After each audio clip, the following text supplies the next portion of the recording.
uTubenami, our spiritual leader, power to define in the hands of an evil man is a weapon of oppression. Okay. Xa umuntu ekuguqulela uyabona amagama ekuchazela amagama ewaguqula ngokunokwakhe abe yi-enemy sisixhobo sokucinezela eso because uzawaguqula amagama ngokwendlela yena afuna wena ube yiyo. Okay. Intoni success, intoni progress. Okay. What is a man? Intoni izulu, intoni isoko. Ziguqulwe ngobani ezinto 14 ngobani abasinika i-definitions zalamagama. Yabo, so sibalulekile ke lonto leyo moving forward because yilento ibangela okanye shape our minds zethu.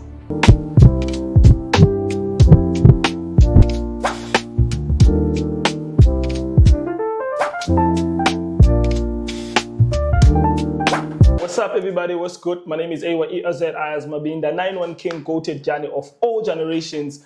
Welcome to the IHL podcast. We're back again with another episode. You know the tradition when you come here. The tradition is pretty simple.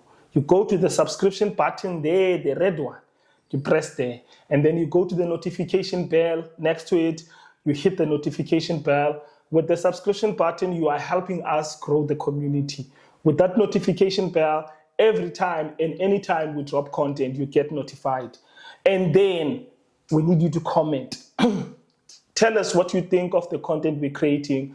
Tell us basingalungisapi, singafixa ntoni njani, and all of those things. They're very important to us so that sizokwazi ukukhula.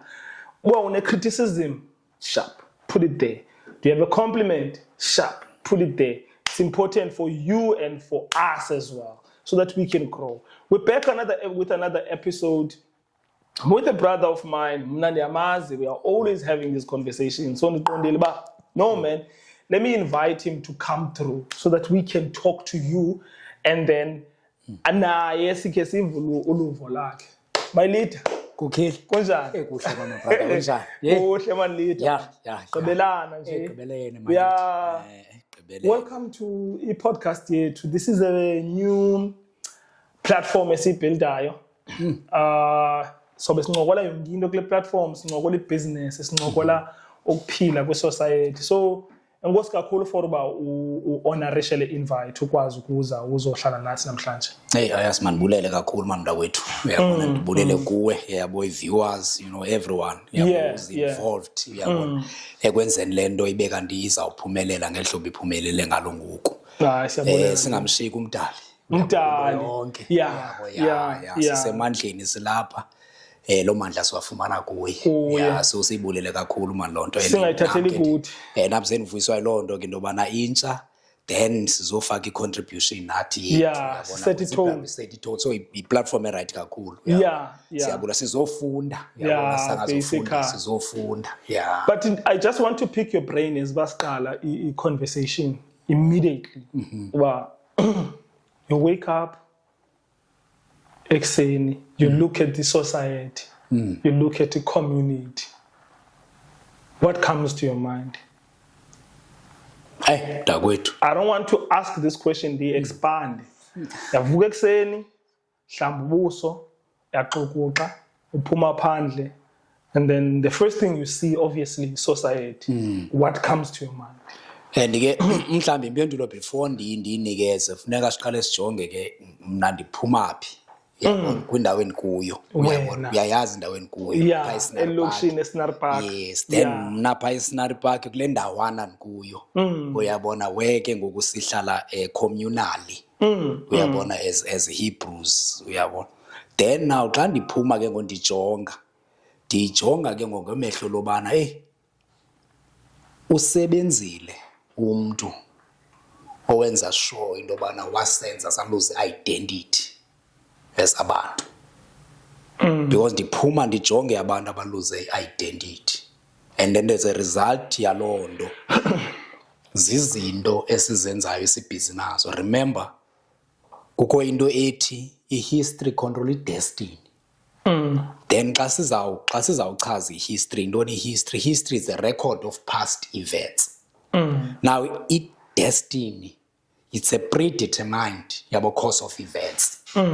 into predetermined sentsho ayitsujika if history yakho right destiny yakho izaba right akho nto izayijika it's like a seed xa utyale i-seed uyabona orange i-seed ye-spinach kuphume noba ungenza njani noba ungaya emntwini noba ungathandaza ukumashumi amangaphi noba ungayenza njani i-seed leyana izawuphuma according to le uyityalileyo akuzophuma enye into so when I look at i-society and every day apho ndikhoyo elokishini phofu ke nezinye ilokishi iba yi-situation iba intliziyo iba buhlungu to look at abantu abadala that have lost inantsika i-direction and also ke ngoku abantwana bahlabe senyuka baye ezikolweni kukusasa kunqanyiwe but uthi xa ujonga uzayo esikolweni abuye ufikela kwindawo ufumanise bakho future uyabo because predeterminiwe inantsika i-future yabo already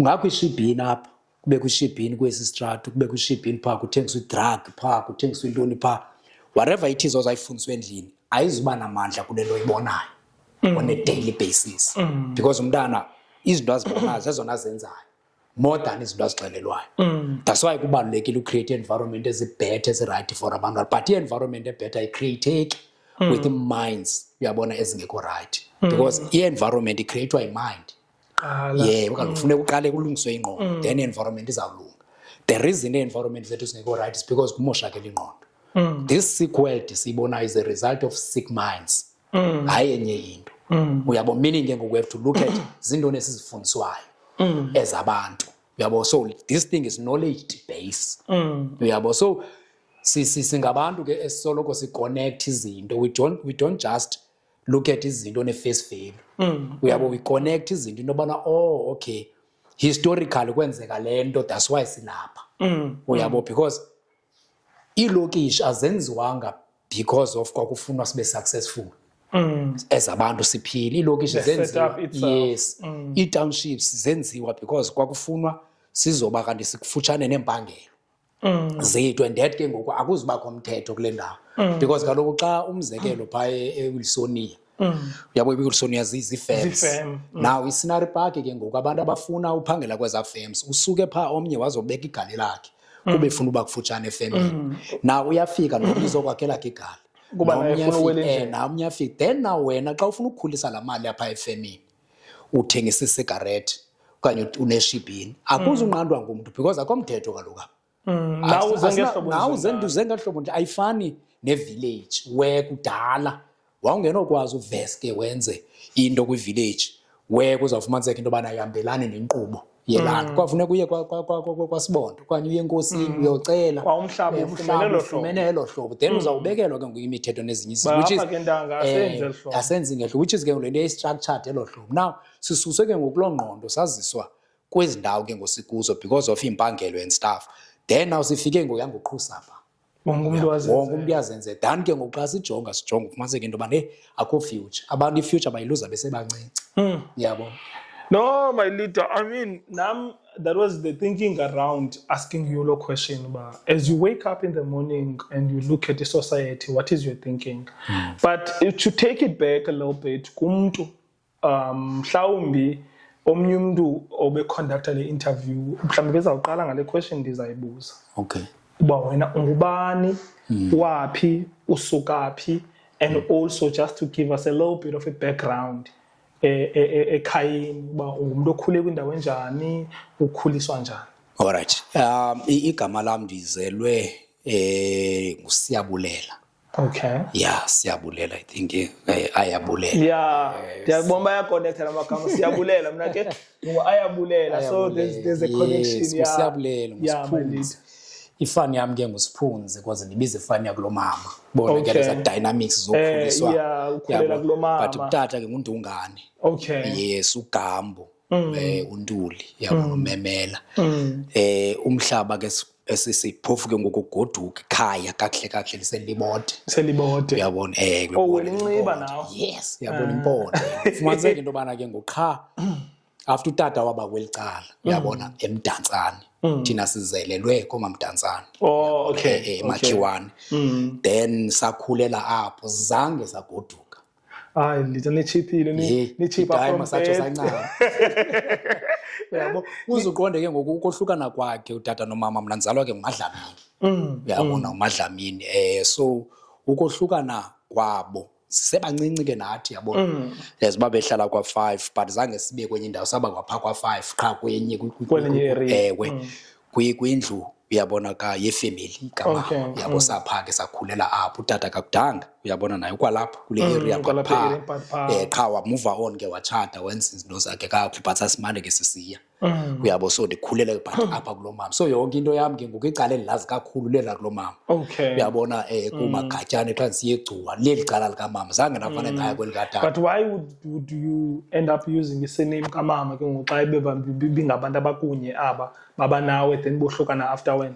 No uyabona ilanto yokhula uyabo because ndikhulele ndibhadlele kwelicala likamama uyabo so yanguye ke ngoku yonke into oyenzayo wena yethu ke ngokubiza ezifana esikoleni mosabe primary semncina nawo indawo nalefani yakuba akalo manibize leya uyabo biza le ibizwe endlini uba endlini uthungibani uyabo so yaba lelo hlobo yaba lelo hlobo yangusiphunzi ke kole cala la kulomama uziqonde naxa ke ngokukhaya goduka abona abantu ndibaze kakhulu ngaba bakulomama uyabona Dan uyabona kutata i-relationship uqhelana nefamily abanye ndibabone abakulotata ngoku seswelekile ngoku ixesha befihlwa sebakhona ke sa exchange ke numbers wesifuna ukecatch up ke ngonoko thina hayi man uyabo but nalapho ayilulanga akho uyabona ba hey kude kumane kuvisithelwa nokwenza into phelela pha ko WhatsApp ayikho lula I cannot tell but uyazama unansi qha ke hey hayi akudeke uhlangana because inokungaqhelani amaxesha amaninzi nokungaboni ngasonye and I think na kule generation sikuyo nathi because ngoku sithi abazali nasiyifunde nathi lana because uyifumaniseka kweminye imizi mhlawumbe ukukhula kungaboni ngasonye abazali so abazali i-filter down to abantwana nithi ke ngonina nifikelela kwesa stage so i-realize hayi man thina sasingangeni ndawo kule nto but kube sekunzima because uthi ubone nawe nale conversation ingathi siyayiforsa so ukhulela kulo environment ilelo hlobo so wena out of yonke lenkolo how do you learn uphele uba ujoina inkolo yobuyephera? No into eyenzekayo ne esibabe ndisithi into bana ndanisithi uba ndiyaya uyabo mhla laa nto ke uthathwe ngenkani ngenye ixesha uyecaweni uyakwenza zinto ufumaniseke into yobana hey some of the things ezithethwa apha azenzi sense uyabo like andikonekthi nayo ndandithanda uphikisa andikonekthi nazo kambe ukhona usister wehlala apha next door bone le nto ke ngoseubukhula uyabo noko uyabona so ndiyamfuna lo sister uyabo qha ke ngokusindisiwe yabo qha ndinyamezele andishumayeze man ndifuna uthetha la nto injongo yakho yahamba noko nditsho ndizawuya pha yabo as long as qha fumaniseka uba hey man ayenzi sense like laa nto kuzawuthiwa mhlawumbi umntu wakhawulwa ngumoya engcwele yabo ingasuke ndicacisele mna kha kuyenze le nto ibonakala ibe yi-reality yabo okanye umdala uba befuna sitshintshe kutheni le nto angayenzanga le nto ibe yinto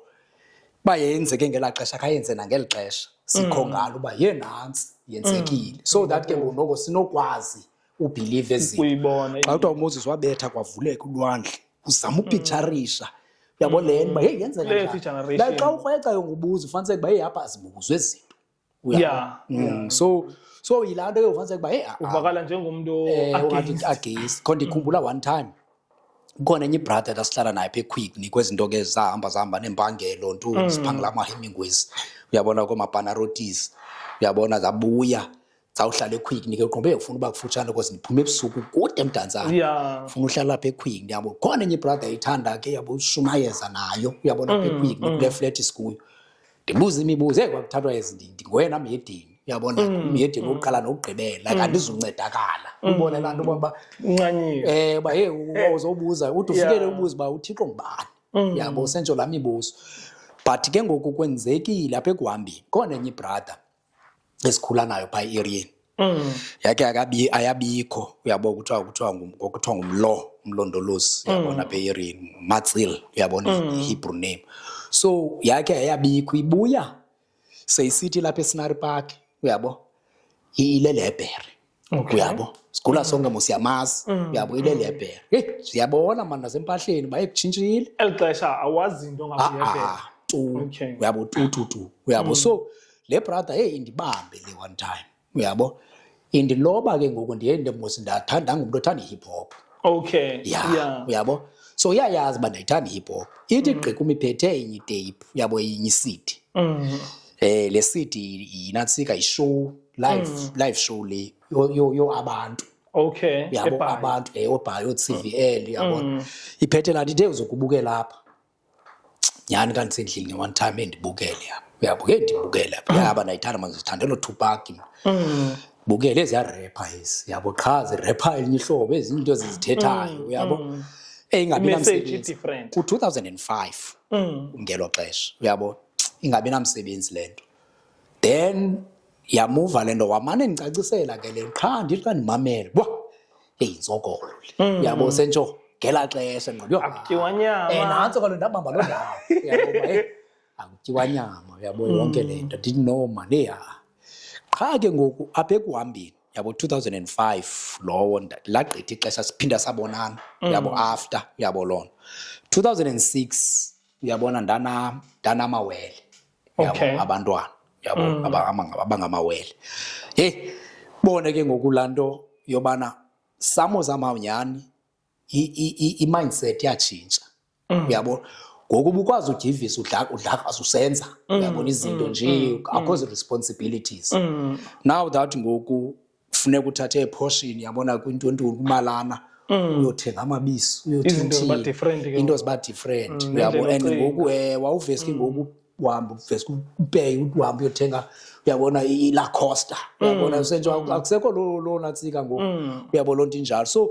ingqondo yayitshintsha kancinci then 2006 2007 saphinda sadibana uyabona le brother uyabo sesilapha eQuick ke ngoku then now uMakoro lo ndanihlala naye eQuick naye wayeke wangena nale brother umlo ubuyebherini qha yena wakhaleza aphinda wabeka phansi Makoro uyabo so mina ndihlala noMakoro uyabona eQuick so ka 5 bayazana so imani isiza phakuthi uyabo because sonke sasikhula sonke mosimane isiza phakuthi yabo until such time ndanenye sister yabona yasemthatha ngaba sister bathanda unxiba yabona African yabo skate ithanda iOster amacici Africa yabona yonke lana so the more ileni manje ndithishi manje ngixala ndithi no man ukho umuntu onoyithanda lento uyabo I think it's 2008 ke ngoku ukho umuntu onoyithanda lento uyabona ile sister woman le ndiyambona indlela anxiba ngayo uyabona indlela yiyo uyabona nami ke sendifuna umsusa kunga lokho uyabona ba hey njenca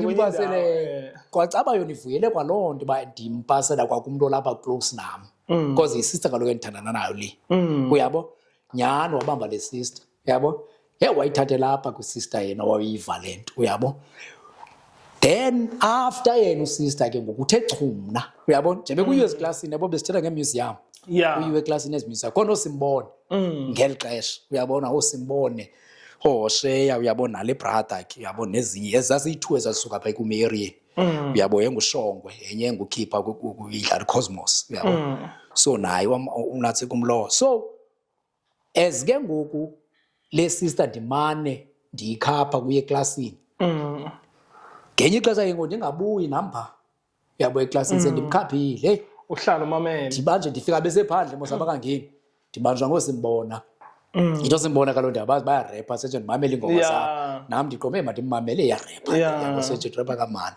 so ndihlale ke ndimamela hey ezinto zithethwayo uyabo and sezininzi ke nakumi izinto ezenziwe because I remember one time senisuka nohlatywa uyabo I was stabbed nanzegcuwa ke ngoku uyabo ndahlatywa ke ndakwanziphi yabo apha entanyeni yabo nalapho yabo kunxeliwe uyabo so sezininzi nakumke ngoku izinto eziye zibuya ba hey le ndlela uyihambayo so sesibusela na every day ngela xesha uyabo fanele bayisipani bethe yabo before napha isipani se restaurant mos uyabo siyakwazi ubetha kwapha uyabo so seyilo ndlela uqondayo ba xa uhleli wedwa uyayibona no man something is wrong uyabona lento then now ke ngoku ifika kakuhle ke ngoku lento yabo kuthethwa apha bayese siHebrews into lento uyabona yobuwebhere yabo xa beyicacisa ndifumaniseka into bana hey kumbubu Africa ubu basically uyabo because ke kubuya nalantu uba nolume ngapha uyabona izinto wayemana kazithethe apha shaqisa bathetha apha JJ uyabona so uyava apha ngaba biko and stuff uyabona ubuAfrika ubi because apha kuthethwa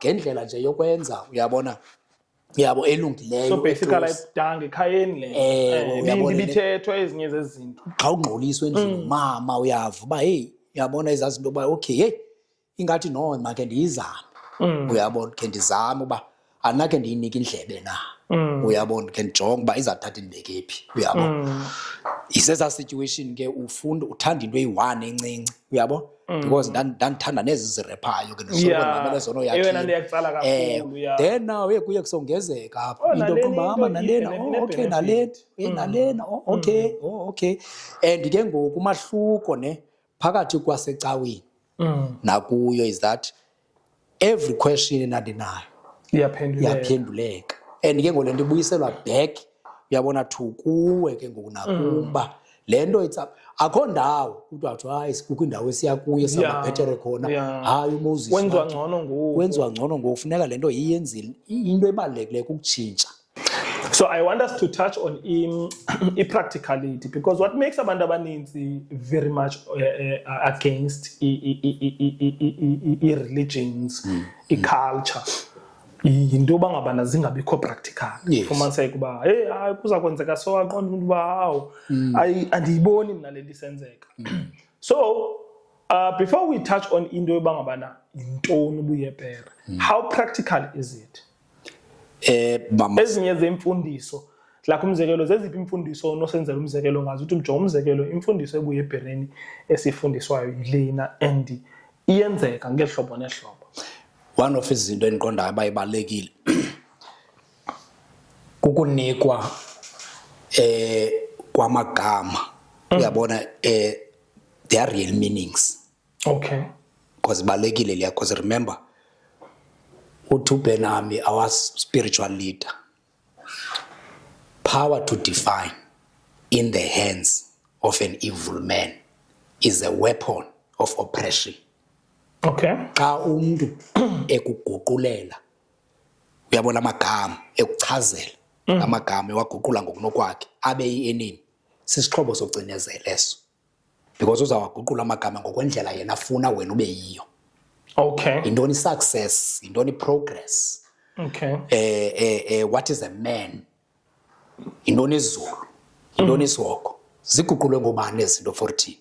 Ngobani abasinika definitions zalamagama. Yabo so sibalekile ke lonto leyo moving forward because yilento ibangela okanye shape ay minds zethu. Yilonto ibangela ke ngoku indlela yo behavior then ibangela environment. Okay. Now disiya kuloo ndawo ke ndiyaphi kweli gama lithi worship. In Hebrew that word is avad. Avad meaning to work for, to labor for, to toil for. Then once uthetha ngomsebenzi meaning it's an everyday thing. You can't separate it from wena. Every time usenza you worship. Every time. Now ibaleke ngokwehlobo lobana ke ubuHebhere buyithathe ke ngokulanto besikade siyiboniswa ngomdalo pha phezulu amsondeza wambeka wamfaka apha phakathi kwethu. Now phakathi kwethu ngeliphi ihlobo kuthi ngokwehlobo lobana ukulima umzekelo xa uzutye umzekelo one of the things ukutya kubalulekile ibe kanti uzawutya into ephuma emhlabeni and kubalulekile ibe kanti iza kwenziwa nguwe.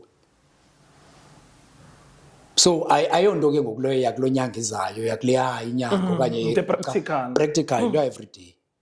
One of the things also masiye kule ke ngoku sithetha ngayi exercise. Thina senze i-law exercise. We have to exercise at least 3 times a week. Then anything less than that uyayazi ba ufola short kune target. Yabona? So yenziwe practical ke ngoku each and every time uzawungena evuqomba hey funeka ndi-exerciseile kathathu. Okanye even more you can even go more. Yabo? But minimum. Yeah. Then also ke ngoku diet. Sithetha ngento every day. First thing in the morning you have to drink water before anything. Every day. I've been doing that since 2010. Zange ndayenza enye into ngaphandle koqala ngamanzi. Ekuseni. whether uzawenza abedikidiki wafaka ilemon wenza uyawachambalelanga uyabo. But you have to start with water. The reason behind is that if ubulele, that's why la meal yakusasa kuthiwa i-breakfast, because ubreak fast hours ezininzi ulele uyabona 7 8 6 hours depends uba ulele ngabani ixesha. Now kusasa if ubulele utyile, thatha isitya esi ugala umvubo utye usibeke pha, awuzukwazi uphinda ugala umngqusho pha kweza sitya, funeka usihlambile. So isizwe sifana nesitya, we have to flush first. Yes, uyabona. So yonke ke ngokulaa nto ukuncedisana nokutya kuzayo. Yes, ukuncedisana nokutya kuzayo for uba umzimba xa izawufuneka release fluids, because immediately usika, even before ukhe ubona ukutya, immediately umzimba release fluids ulungiselela le nto izayo. Immediately ufake emlonyeni uhlafuna, so release for ukwazi uyihambisa le nto kwi-channels zayo umzimba, indlela asebenza ngayo. It's like xa usitya ichapisi, ichapisi yalambisa mos. Oko umzimba ulindile awuduginye, oko ubuhlafuna. Qha ngoku into yenza uphela ucoca ezi zikhoyo, uphela usebenza ngezi zikhoyo, yabo, but awuduginye mos, akho nto izayo. So zezi zinto ke zi-practical ezo. The more than that ke uyabo, because as a man uyabona, one of the things endayithandayo uyabona xa zititsho was that mna ndikhule ndingumXhosa, ndiyile esuthwini, like ndiyile entabeni, ndilokuluka ndazithatha ezinindoda. But the first class endayathendayo uyabona eBuyebereni isithi what is a man, then kwakuredefine indoda ke ngoba yintoni. Mna ndiyazi indoda ile but kwakuredefine indoda. Qobo qamba. Now indoda wazile yaselalini uba indoda ingaba ngumntu onxibe nje ibhrukhwe, yabona, indoda ingaba ngumntu okwazi ukwenza abantwana, yabo. So those were the questions. Ubo indoda yabo lo zwi lakhe, yabo. But it was defined in a way afumaniseka uba wow, uyabo, because who created the man? Yes. So if we were to break it down, but okanye before we get to that, for umntu ohlambi obukele le podcast and they're thinking about, hey, intoni ubuyebhere? Ingaba ubuyebhere obu yi-religion kanye yi-culture? Intoni ubuyebhere? Ubuyebhere yi-culture, inkcubeko. Looking at ke ezi zinto bese ndizibalile, because xa uthetha nge-culture uyamo, abanye xa be-identify okanye xa be-define i-culture kuthiwa i-culture is a perpetual trademark, uyamo. Perpetual trademark that secures the identity of a people, uyabo, that secures the identity of the people, meaning phaa ke ngoku xa sithetha nge-culture le there amabakala amaninzi within a culture. Meaning ke ngoku i-culture i-dress code, i-culture i-diet, uyabo, i-culture indlela okhulisa abantwana, family structure, uyabo, indoda, uyabo, umntu ongumama, uyabo, indlela oziphatha, izinto esizifundayo, uyabo, doctrine yethu, uyabona thina abo bantu, uyabo. So i-culture yenza loo nto. Then now xa nistika to kulaa nto nisecure i-identity yenu, uyabona, because ubuyebhere benziwa zezinto ndizibaleyo, uyabona uba okay, a vegan diet, we are vegans, we only eat plant-based diet, yabo.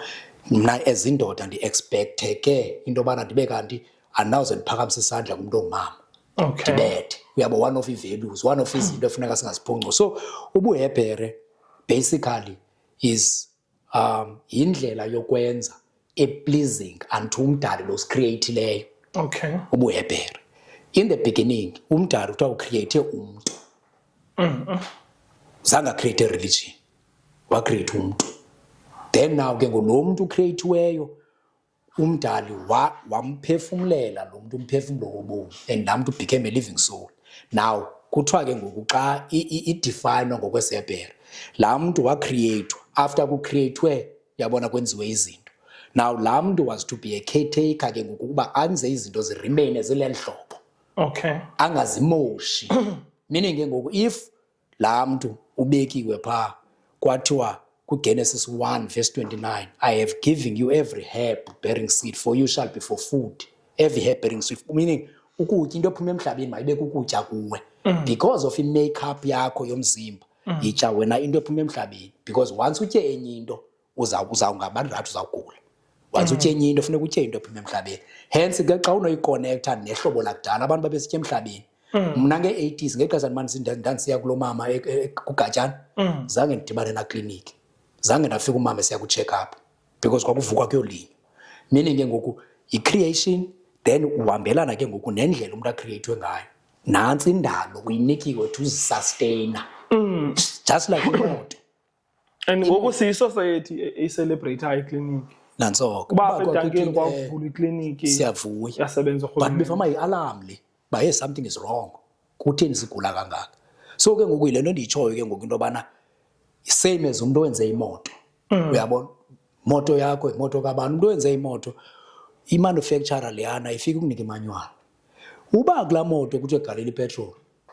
Uba kulaa moto kuthiwe uzobuya after kilometers izinguze ku-service. Uba kulaa moto kuthiwe i-oil before. Uba kulaa moto kuthiwe amanzi. Umuntu oyikhalipha, umuntu oyenzileyo laa moto, oyaziyo, then wena you have to uba uabhayide ngezaa laws ukuze le moto yakhe ihlale ixesha. Now awukwazi ke nguthiwe hayi faka ipetrol ufaka idizili. Faka idizili. Izawukhawuleza ithini imoto imoshakala. That's what we did ke ngothina. Uyabona ba sasinikiwe lento kakuhle as i-calibration yethu. Uyabo so ubuhebhere basically ke ngoku is to adhere to imithetho kamdala. Remember xa sithi mdali silungise naloo ndawo. Xa sithi mdali if i-religion ifundisile uyabonga God uyabona and imandi ke because abantu abasiphathele i-religion uyabona same as education uyabona same as uyabona the economic system same as political system all of those things uyabona are Eurocentric zonke uyabona that's why ke ngoku zingena miphumela mihle kuthi uyabona zonke meaning if uzawufika abantu beziphilela bezilimela bezihlalela bekwi-village wena ufike nento ethi bazawufa baye ezulwini laa nto bayicreatileyo hayi no man nizayenza le nto aba babeneenkomo besithini bezenzela izinto bephila iminyaka without izifo yayingeyofluku babe nee-systems in place uyabona laa nto ibithethwa apho uba kowenu kusendlini andikwazi uba endlini andimoshi ndiyomosha phaa esitratweni because wonke umzalo lapha ngowam yayisystem eqhuba ngayo leyo. Now if abantu bazawuza ne-religion ke ngoku they will try to change ke ngoku especially enemy to change ke ngoku indlela sibona ngayo izinto for uba bazokwazi usibamba. Now ubuhebhere bona nje beyo i-religion ithathe uThixo wambeka phezulu ubuhebhere bumsondezile bona wazoba lapha phakathi kwethu ngokwediet ngokwesinxibo ngokwendlela okhulisa ngayo ifebi ngokwendlela okhulisa ngayo abantwana ngokwendlela otreata ngayo unkosikazi ngokwendlela otreatwa ngayo ngunkosikazi ngokwendlela otreata ngayo umakhelwane ngokwendlela yonke into yakho funeka ibe kanti centered around imithetho kamdala. Xa sithi imithetho ke kamdala uyabo because remember even scriptures zithi God is a spirit. They that worship him must worship in spirit and in truth. Itsho ne Thixo umoya. Then phinde kube kwamazwi athi umuntu lamazwi ndiwanika nina angumoya endabubomi. Now meaning xa uthetha nge-spirituality ngokwe-Hebrew terms meaning spirit is ruach in Hebrew. Meaning also wind. Awuboni mos umoya. Yeah. Umuntu uyazi njani uba kumoya ubona intshukumo. Ubone thina zimithisho uyawufila umoya. Then ubone intshukumo. You can't see la moya ublue, ugreen, umhlophe uyabona? Ubona nje intshukumo zezimo. Now spirit same as a spirit in Hebrew.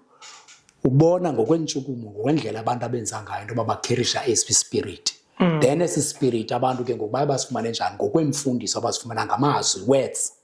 Ithi neBhayibhile in the beginning there was a word and the word was with God and the word was God. So amazwi abalulekile. That's why iyawuphinda ithi scripture ithi death and life are in the power of the tongue. Umuntu umbulala ngokuthetha nje.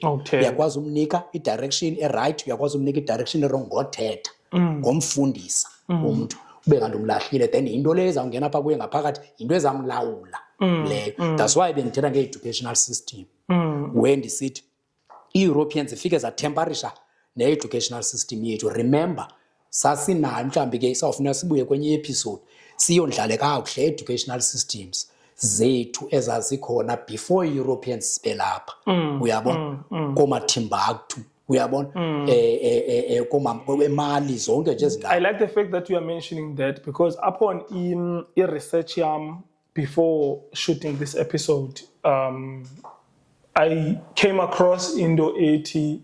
The first university in the world was in Africa. Yes, Sankore.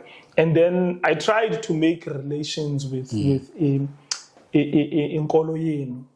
Okay, these are the things that on videos that I watch on, because I spent the whole week having to go back. But fortunately, it was not very hectic, because if village in the way you guys embrace a community. But a community, what stands out, not necessarily throwing shade at anyone. There's a culture of pushing that indoda funeka ube ngumuntu osemandleni, ube ngumuntu ondlekileyo, not necessarily omkhulu, but funeka ibe ngumuntu ofit, like ojimayo, otya kakuhle, as umkhuseli wekhaya. But I don't see that happening a lot in other. You would correct me if I'm wrong. Yes. Even if ngoku wena enhloko yakho you think of 10 pastors, all of them are obese. Like all of them are not in good shape. And kuni, that is, what is the fascination kuni? Okanye yeyiphi lento inenza nibe kanti qala ngqa before siqale ngumuntu lapha endlini funeka utata ibe ngumuntu healthy. Intoni lena yenza uba ibe yeyona nto iphambili ekhayeni le kuni? Because if you ecaweni, I've never went to a church kuthiwe jimani bazalwane. I've never heard that. Even now on social media, I've never heard a pastor esithi bazalwane nivuke naqala ejimini before nizapha. It's always, they don't care about those things.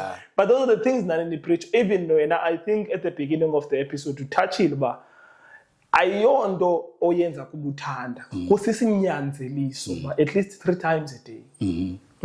Yeah, uyabona ke mandi ke lento ithethayo ke into bana upastor bebe nothetha lonto kaloku angayiluzi membership. So abazobuya. Yeah, kululanga wena unansi. No, uyabona one of the things ezibangela lonto is the way kuphilwa ngayo namhlanje. Uyabona ngokwehlobo lobana akusafani nakuqala. Uyabona kulento bendiyithetha into bana kwangoko need oba omkhulu ngela xesha anxiba ushoda exercise ajoge. Uyabongela xesha because uyenza ngomsebenzi, uyasebenza lo muntu masimini, uyabona kuyasetyenzwa, kuyahanjwa, uyabona in between village, in between villages okwaya pha ezilalini kubone ba athi umuntu disayapha kulela xa ujonge yo akukuthi ngase ndevana mna yeke ezithwengi ngwase but ke ayidiyayibona ndiyayiqonda uba niyiqondi nisenicimba kunani walapha hayi uyalibalela ngumntu ithafa ndiyethapho ndohlala ibhola ndiphinde ndibuye yaqonda uba asina transport yoyapha but sizawuphinda sibuye ngenyawo. So yile nto ndiyitshoyo ke into yobana iye yabaluleka yanecessary wena into yobana sibe kanti kweli xesha because of zingesekho ezo zinto zohamba yabo kakhulu zosebenza ngela hlobo kwakusetyenzwa ngalo safumaniseka into yobana ezinye ze-challenges, one i-diet, uyabona i-challenges zethu into yobana akusa-exerciswa yini moke onqeno, uyabo sikhula phambi kwe-TV efondini ubukelwe, uyabona uhlale kuyatyiwa qha into ephambili nokutya okutyiwayo, yabo so ubukele nyhani namhlanje noba bafanele abantu ugula, uyabo because abantu abasekho active ba-inactive. So now here you are ke ngoku you are being taught into yoba emfondini khakube yindoda yosapho, khakube yi-family man, khakube ngumzekelo, uyabona. Now first things ke ngoku you have to, before uzafuna uyiinstila le nto kusapho, you have to do it wena. Abantwana bafunda ngobona, uyabona.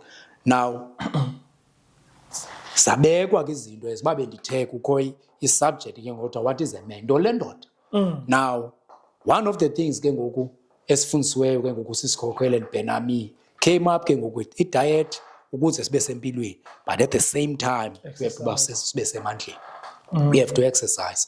Akuzutshiwo uba exercise ngeli hlobo qha thina sithi 3 times at least ke ngoku akuswethe yona ndifuna kubili, because remember umzimba operator ngela hlobo lobana unendawo ezi-3 ezi-eliminatayo i-toxics, yabo which is uye toilet, number 2 bethu number 1 uyachama, then skin uyabona uyakhupha, uyabona so lokubila mos uyakhupha, uyabona so ibalekile ke ngokulando also, uyabona because iba iproblem once iblock.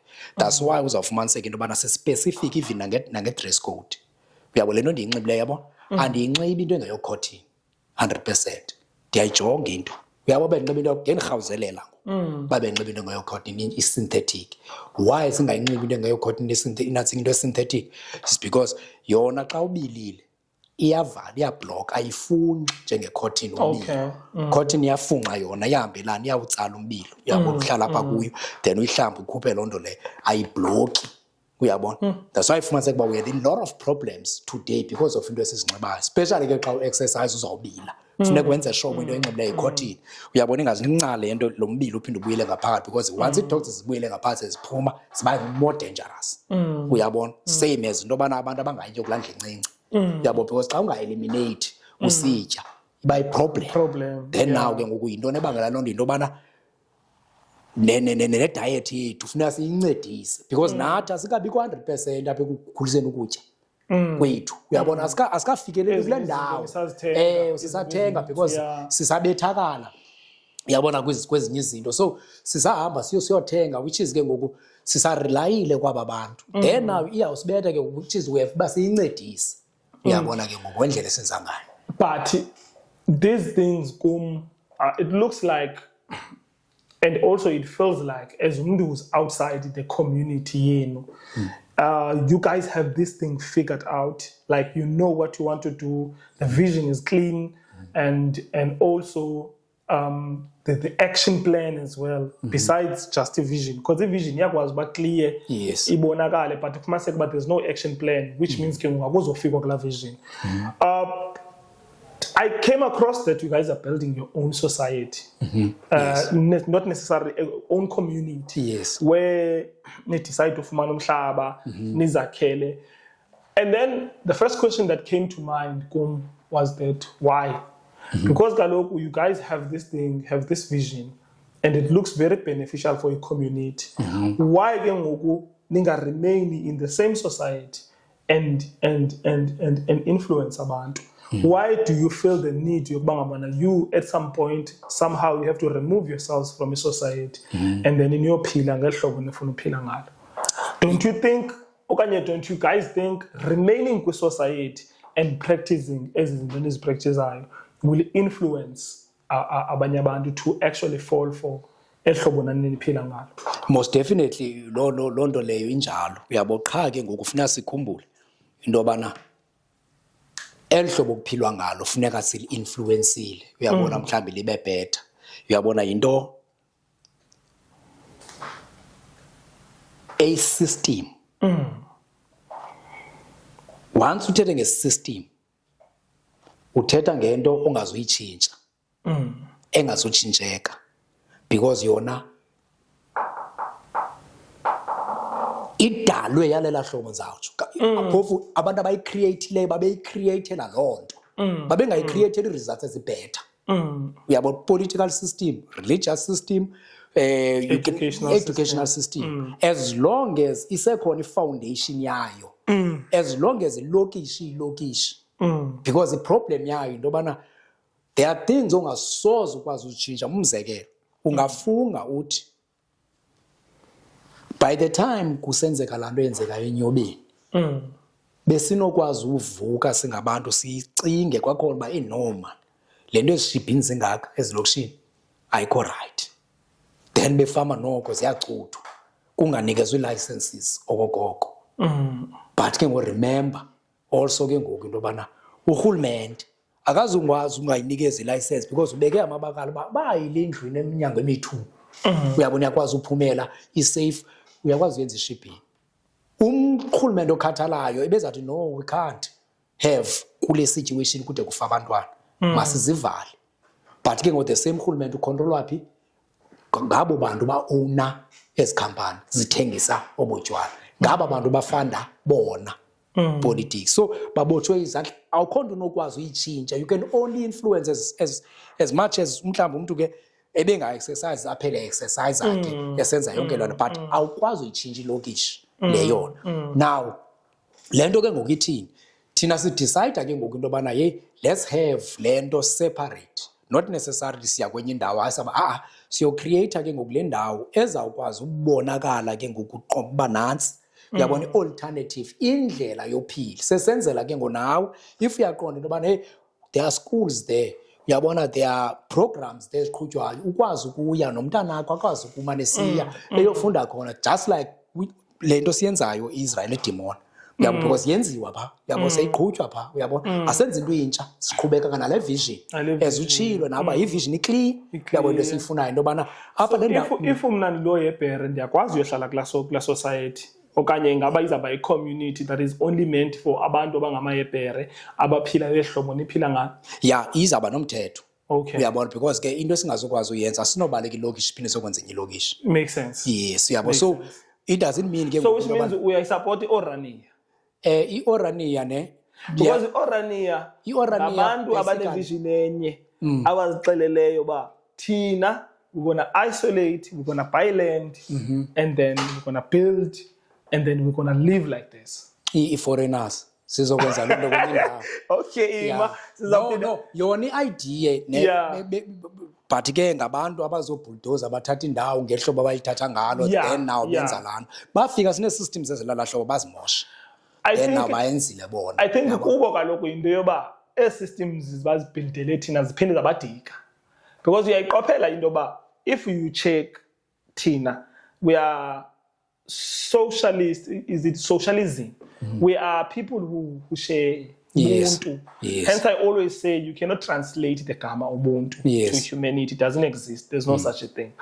But ke ngoku le system yabo bayintroduce ukuthi listen sacrity. Siyaba, si corrupt, siyathatha, siyathini because le system ithi the more I have the better or the more ba safe. Kwela micala ile system go iphindi badike iqonde ama because if you listen to documentaries ezenziwa ngeOrania abantu badikwe ile ndlela siphila ngayo eSouth Africa corruption crime and everything which is izinto mina I feel like bazi influence ngabo abadikwanga abantu abadikwanga ile ndlela ne aba bantu ne masenze umzekelo imedia icontrolwa eStellenbosch by ngalamabhulu one of those were whites there media the libere nje igama lapho because uKosbecker okanye omnye wapho Johan Rupert Johan Rupert ke ngulo bangise kuba sonke nje besihleli apha for sure ikonto esiyisebenzisileyo yakhe kusasa ngoba esifuka sinyanzelekile sonke futhi uyabo then Oppenheimer's minds those are the people abacontrol South Africa uyabona ungangiceli ngoMotsepe no Ramaphosa zibillionaires ezingena power khona lanto beyibillionaire but ube ne power khona lanto ungabi na power because umane ufakwa nje uba makubekho abantu esamane sidubula ngabo simane sikwazi ugxekwa ayazi ba uyonqena John ngubani ibillionaire yena kwenziwa nje lonto uyabo nawo bendisiyaphi apho bendisiya khona into bana xa uthetha ngecorruption yabo zezinto afuneka siphinde sibuye sithethe ngazo xa uthetha ngecorruption bethetha ngento ba abantu abadikwanga ile system siphila ngayo abantu because I'm trying to find white people are corrupt to the core white people kuke ibhule belisandozibulala ebelisandozibulala azange sibone neburial yalo ngiyakhumbula lamfo yabo ukubona lamntu uyafana noWatson Gavin Watson ngoba bababili khona uGavin Watson lamfo lona sithethi ngamali nje sithetha ngebillions ze provident fund imali zabantu uyabo but sozuyibone sozuyive because xa ndicontroller ndikhusela uyabona sami because bayakwazi ukukhuselana uba umuntu omhlophe urapile wenze rape sozumbone kwi headlines avela ubuso kuthiwe naye akafana vele uyabo so sesithetha lento ke wena uba aba bantu baya strive uyabona kwinto ye corruption yethu uyabona because ke siyakwazi uyiquma le corruption yabo ingabonakali bengathi sitsetwa kuvele thina ke baya strive ke kulonto injalo uyabona bona because ibaphilisa kamandi ne-DA mhlawumbe uthi hayi i-Democratic Alliance i-DA ubona abantu engathi ubona nje ba corrupt kwabona yabo qha ke ngoku xa kuzaba kwi-ANC etopayo i-DA sizibona sibhethe yabo so yinto enziwe ngamabomu no uyabona my lead okay so it was very important but I make la comparison ye Orania ingathi kanti apha nina nizokwenza yini society nibulale yethu society. So now I'm happy to hear about izama ngolo hlobo. But I want us to speak about these systems, because it looks like focus kakhulu is in these systems. And yeah, it's not easy, my leader, to beat systems, because each system is a very powerful thing. Yes. Because you will be speaking to a 16-year-old, trying to enlighten a 16-year-old. Obviously, you cannot be speaking to a 10-year-old. Conscious, but a 16-year-old, ndogo grade 11, grade 12, if you find early, grade 11. If you find early, grade 11, grade 12. Yeah. Kwezo lines zinjalo. Those people already say product here system. Grade 1, preschool, grade R, grade 1, 2, 3, 4, 5, they go up high school. By the time you speak to them about these things, some of these things won't make sense. But I want us to speak about the issue here.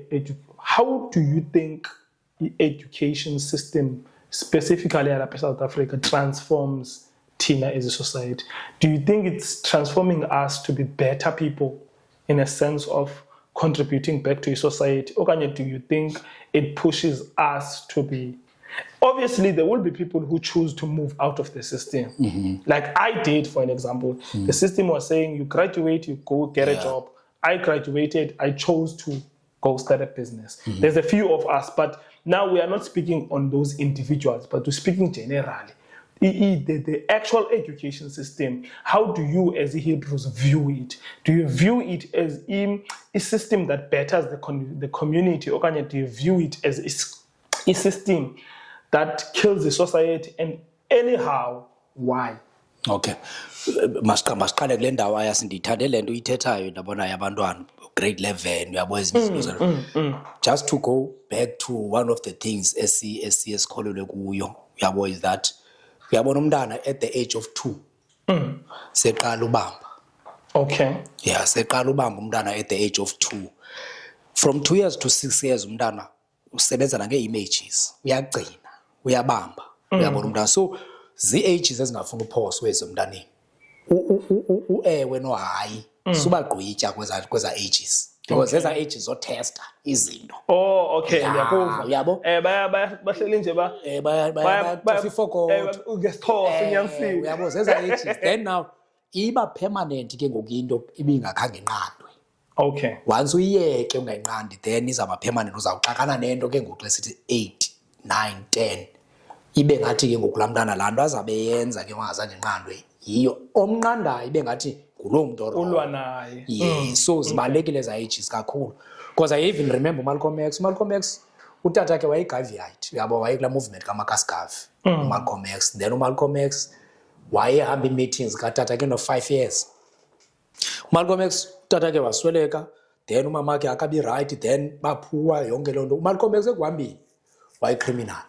But uMalcolm X uthe ubanjwa kakhe xa siphinde kufunda kubuye ezi-teachings, for sure kwatriggeriseka nto wayekhule ngayo. Then ibalela hlobo ke nasinakuthi if umntana ukhuliswe proper, noba uzawuhamba abe namajikojiko, uyakwazi uphinda abuyele emva acinga kwakutshiwo maneni, hayiyo le. So going to kule nto uyibalisayo into yobana funeka siqale apho kuqala into yobana i-education iqala phaa endlini.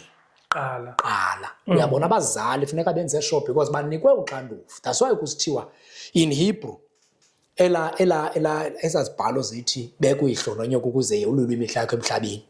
Ithi bekuyihlononyoka ukuze bayolule imihla yakho emhlabeni. Mama ko notata yakho. Then if ubekelwe ixesha lobuya, if uthiwe izinto ethile suzenza, if kuthiwa suhamba nobani, bayolula imihla yakho ke ngoku. Ngela hlobo. Ngeza teachings. Okay. Uyabo? Iyolulwa ngaba bantu because ngothixo bakho apha. Yeah. Or abakhoyo, uyabona ngoku. Aboqala. Uyabo because awuno khangela uthixo ngamboniyo, but I'll respect aba bantu. Yeah, so iqala phaa ke laa nto ngokohlobo lobana mama tata ba-understand irole yabo. Yeah, then nabantwana funeka be-understandiswe irole yabo, bakhuliswe zabantwana, education leyo. Now into abayenzileyo ke ngoku aba bafika bastadisha babona uba aba bantu bayaqina babe luqilima xa i-family structure is strong. Don't we have to take a man, uyabona? simsekule kuyakhe direction umama makaye kuyakhe direction abantwana babazikhulele because nathi target yethu kulo wafuneke ekhulile uyabona then now yilonto ke ngokubangela into bana i-educational system abazawuza ngayo because remember besithetha ngeStellenbosch sisondeze ke ngoku because yaqalwa zii-missionaries nge-1800s by the time kusiliwa kuza Frontier Wars amaXhosa neBritani baqulunqa bona at the same time into basingabafundisa ntoni aba bantu yabo then now kweziwa ii-missionaries badispatch ii-missionaries ke ngozifike zona zasicreatela ke ngokuloo mfundo kuyiwe ezicaweni kuyotitshwa yabo siye ezicaweni siyofundiswa phaa because sabona ii-missionaries zabantu ababhetha kunezindlavini bezisidubula yabo because baclever mos abantu bayakwazi uyicalculate imove yabo laa nto besiyithetha the other time sincokola ngoSir George Grey uSir George Grey wayibetha wazigqiba ii-aborigines tu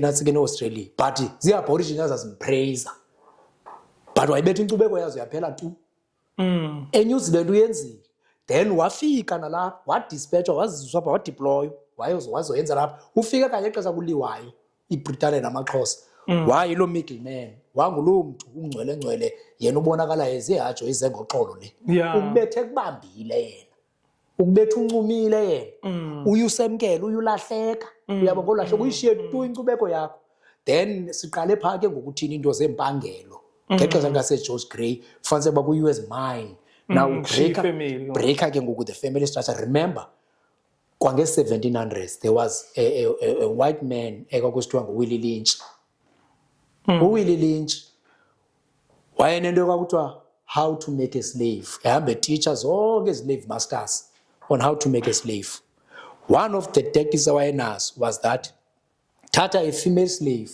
umdibanise ne-male slave banze umntana then immediately uthathe a-male slave umkisi whether umntana uzawuphuma intombi okanye ikwekwe uzawuphuma engenadada now automatically laa mntana if ayikho i-father figure uzawukhula eqonda uba funeka ndibe independent ikwazi uzimela umama kuzamtitsha loo nto because utata akekho uba ngumfana ikwekwe for sure akazuba strong as uba ebenoba strong xa utata ebekhona uzawuba nalo icalana laa mntana ufumaniseka into yobana heyi ii-emotions yabo because ukhuliswa ngumntu ongumama uyabona into umntu ongumama uzawufaka elikala kuba emntanam uyabona funeka ukwazi so zonke ezi zinto zinto ezazibaliwe zinto ezikhatyuletiwe now kuyo yonke ke loo nto leyo the educational system ke ngokuyona after sisasibe ngabantu abakwazi uzenzela sikwazi uzilimela sikwazi uzenza yonke loo nto leyo imfundo yaza inento ke ngoku ezosifundisa ngekhariye because funeka ngosiphangele fundisa ngekhariye ke ngoku yasuswa tu ke ngoku into yobana kufundiswana ngee-morals yaphuma ezikolweni into ye-morals phuma ezikolweni into yoba ke ngoku family structure befama into enjani indoda befama ngumntu onjani uyabona because endlini ibreyikiwe mos phaa i-structure yesiya so akuze ukwazi ufundiseka endlini ezi zinto now naxa usiwa ke ngesikolweni because abantwana sibasa izikrishi because siyobagcinisa asinaxesha xa umsa uyomgcinisa ke ngumntana akho phaa akazufundiswa ezo nto phaa now uyakhula umntana ke ngokufundiswa ngekhariye success indlu enkulu imoto entle progress yile nto zonke ezo zinto ke ziyangena emntaneni now uyalengalenga ke ngoku i-foundation yakhe ayikho solid now umntana ufundiswa ngekhariye then sifundiswa i-greediness ngeliphandle into yobana funeka sibe ngabantu bezinto then ne-individualism ke ngoyavela apho because funeka ndibe nento thathe as much as I can and nathi sikhula ufumaniseka into yobana kulobani kuhle kulobani kukho ifenitsha kuyaphangela umama notata kukho ifenitsha and ubani into zakhe zihamba lula emantombini because kwabo kuhle endlini uyabo so ke ngoku abazali baphela be-under pressure nabo bamane beyothatha ifenitsha abangazukwazi uzibhatala abuye u-elerins ngokuthixa indlu ngoku funeka kuncancazwe ngokuzinyela because ipressure uyabo so le educational system ke ngoku yiyo le athi Carter G. Woodson is a miseducation of eniko asititshwanga izinto ebefamasi asititsha ibase there's nothing wrong uba ube nemoto there's nothing wrong uba ube nendlu but there's everything wrong with that ube ungaphilanga kwasempilweni there's everything wrong with that ube ungakwazi ukuhlalisana nomakhelwane there's everything wrong that xa izawufuniseka ibreak ifamily phakathi yonke loo nto yakho uyabo and there's everything wrong with loo nto xa izawufumaniseka into yobana uxolele ulala ungatyanga funeka uhambe ngala BMW meaning there's something wrong nale nto uyabona lo so zezi zinto ke ngoxa sizijonga fanele kuba le educational system ayisincedisi more than into yobana ayisenza isichitha so isenza abantu abathanda imaterial. I always say that as well. Nditsho ndithi ifana ne because I would say where I started looking at education differently, even though yinto endayi-acquire because obviously ekukhuleni kwethu thina biyinto esiyaziyo uba for esendlini uba siphume kweligali we have to sesikolweni and everything uyabo ufunde le uthi sowugraduate lathi omnye kanti ingakunceda nale so but what I've noticed ngaloo nto was that inendlela yokuba ikudrive away from abanye abantu like umzekelo you take umjita mhlawumbe okhule naye ekuhlaleni bonela umjita esikhula sobabini sivana singabantu abavanayo but once wena waye esikolweni yena washekela niye nibuye selingengabo abantu beningabo and it's not like awumthandi or kwinto yenzekileyo akho subject yatsho esikoleni akho subject futhi esikoleni ichilo but now uyibone ba amane nohlana lamajita noba awuzutsho consciously fumaniseke ba ngokuningi abantu abaqheleleneyo but I really like the conversation that we are having uyabo it's one of the things I want to introduce kakhulu apha ku channel so that we don't only focus on business people on how much money they make and everything. Sometimes it's kesibene thought provoking conversations because I promise you by the time next time saphinda hlala ngehlobo on the comments already kuzabe sekwabantu abadispute into ithethayo abanye bavumelana abanye bane view different uyabo and then uzokwazi uzithatha as a comments and then we come back we readdress those things. Abanye abantu that we feel we can invite when we have more resources in terms of equipment where we can have a panel and then hear a conversation komunye umuntu kwelinye icala bayithini but just as closing as sort of a parting shot when my lady what is a perfect society and a perfect community kuwe wena uzawuthi uze uthi yabona ke ngoku nansi lento besiyifuna kube kanti kwenzeke into eyona nto ibaleke kakhulu wena ayasi ngaphezulu kwento yonke xa sithetha ngento perfect uba sithetha nge-perfect community sithethe ngo-life kuyaphilwa more than anything uyabona masiye kule nto izawuthi eyona nto siye sibone ngayo uburongo nobu-right bento zii-fruits singaphikisana njengomapho simakhona but ii-fruits zazixelele yona nyani uyabona into yobana nyani man there's something wrong because kuqhekeka amakhaya uyabona abantwana kutshaya ii-drugs kuthweni meaning there's something wrong isource ye-information okanye i-knowledge esiyifumanayo irongo meaning we have to go back and change land so i-society ezabarathi i-society where family structures ezizabaluqeleni utata uzawuyazi irole yakhe umama uzawuyazi irole yakhe apho kuzawuphuma abantwana abazaba ngabantwana abanembeko uyabona abaqeqeshekileyo uyabona abalulutho kwi-community and also ke ngoku apho kuzawufumaniseka into yobana apha kule indawo ukuncedana number one priority akho mntu apha uyasokola ngenxa yoba ewe okanye yena kanazo izinto abanye banazo but yena uye aphume eqampa esokola but bonke aba bantu bayasebenzisana so sifuna i-community enjalo ezawuba nabantu abakwaziyo uyazi into yobana ndidaliwe ndadalelwe ukubana ndibe kanti ndizaba lulutho ndizawuadd value kusapho nasekuhlaleni andizuba ngomnye wabantu abazawukhalwa ngabo uyabona apha ekuhlaleni makube ngamntu uzawuthiwa hey noko man xa ifika uluncedo so sifuna into enjalo each and every household ibe kanti nomama notata every household sisuse le nto yoba ngathi ngoku hayi kunormal uyabona uba kanti kukho yabona single parenthood yabona sentsho izinto zilelo hlobo so sikhuthaze abantu babe kanti baza-understand i-value yabona family structure with both parents then abantwana bakhula be-well balanced uyabona then nase-next door nangapha kwestrato nangapha yakube kanti kuza kwenzeka loo nto remember ayasi enye into efuneka siyazi kanye siyimenshine kakhulu mhlawumbi siphinde siyibuyele babe ndithetha nge-fruits yonke into yethu befamba igayidwa yi-truth. Uyabona ke truth ba sifundisiwe uyabona biblically yila mithetho uyabona zeza instructions zeza laws uyabona zikamdali, even the universal laws, those things are called truth. Biblically called truth. Inyaniso ayiphelelanga kulaa nto izawuthi ndithe ndizawufika ngo-10 nyhani ndafika ngo-10 hey unenyani. It's deeper than that. I-truth has to do with life. Uyabona ngeliphi ihlobo i-truth xa sinoyidescribe okanye siyichaze kakuhle is those words doctrines uyabona, amazwi, imfundiso, outlooks, imbonakalo, visions uyabona, imibono that keep men in harmony with the processes that gives life. Ekugcina ukwimvisiswano nendlela enikeza ubomi. Indlela otya ngayo mayibe yi-truth, meaning mayikunike ulife. Sutya into ethathayo life, itya into ekunika ulife. Thetha izinto ezinikeza ulife. Hlala nabantu abanikeza ulife.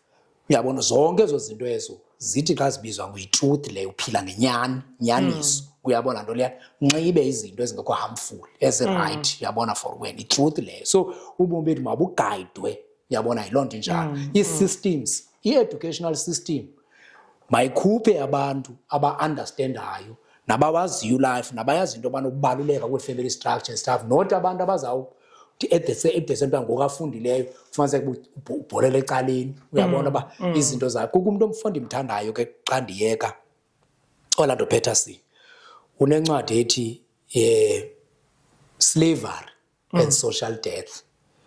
Thina sisuka kwingcinezelo sisekwingcinezelo. Now abantu abakhutshwa ke ngoyingcinezelo whether political system or educational system, religious system, zonke systems zengcinezelo baphuma ke ngoku ingabantu aba-empty yabona inside. Now xa u-empty ngaphakathi ungazazi uhluthwe ubuwena ufuna unyusa ixabiso ngezinto uye uzive ungumntu ubalulekile xa unxibe igama. Ufuna unxiba igama uyabona, ndifuna udrive imoto ethile then uye uzibone ngathi ubalulekile kwisociety. So zifilisha into engekhoyo ngaphakathi. Yes, ufuna ufilisha laa nto ingekhoyo, meaning ezinto imaterial ke iba yinto, ifowuni uyifumana namhlanje, le fowuni intsha ibe ngathi ivalile le ndawo namhlanje uyifake intontoni ezixesha liya ngoku uyayibona le yami injani for le kusekunzima ngokuba seyiqhelekile ngokule nto, akusekho laa nto exciting same as imoto, same as ezinye izinto. But aside siyifilishe le void ke ngoku lapha ngaphakathi and asizukwazi uyifilisha sisalawula zii-systems esiziphathelwe ngumcinezeli. Then we have to go back ngoku and check into yobana le mfundo yimfundo enjani. Masifundiswe nge-morals sisebancinci, mayinganqabi isubject ezawuthetha ngento yoba indoda befana ungumntu onjani, umntu ongumama befana umntu onjani, umntu ongumama. Not only ufundiswe ngecareer into yoba funeka ndibe yi-accountant, ndibe yinto ethile, then kushiwo ivoid apha yomntu ozawuba yi-accountant engamameli, i-accountant engakwazi noziphilisa, i-accountant engayazi into yoba yaselwa amanzi xa uvuka, i-accountant enganempilo. Uyi-accountant uphethe inkawuza ethi i-causes cancer. Uyiphose njani uyifunda leya into yona uyabona.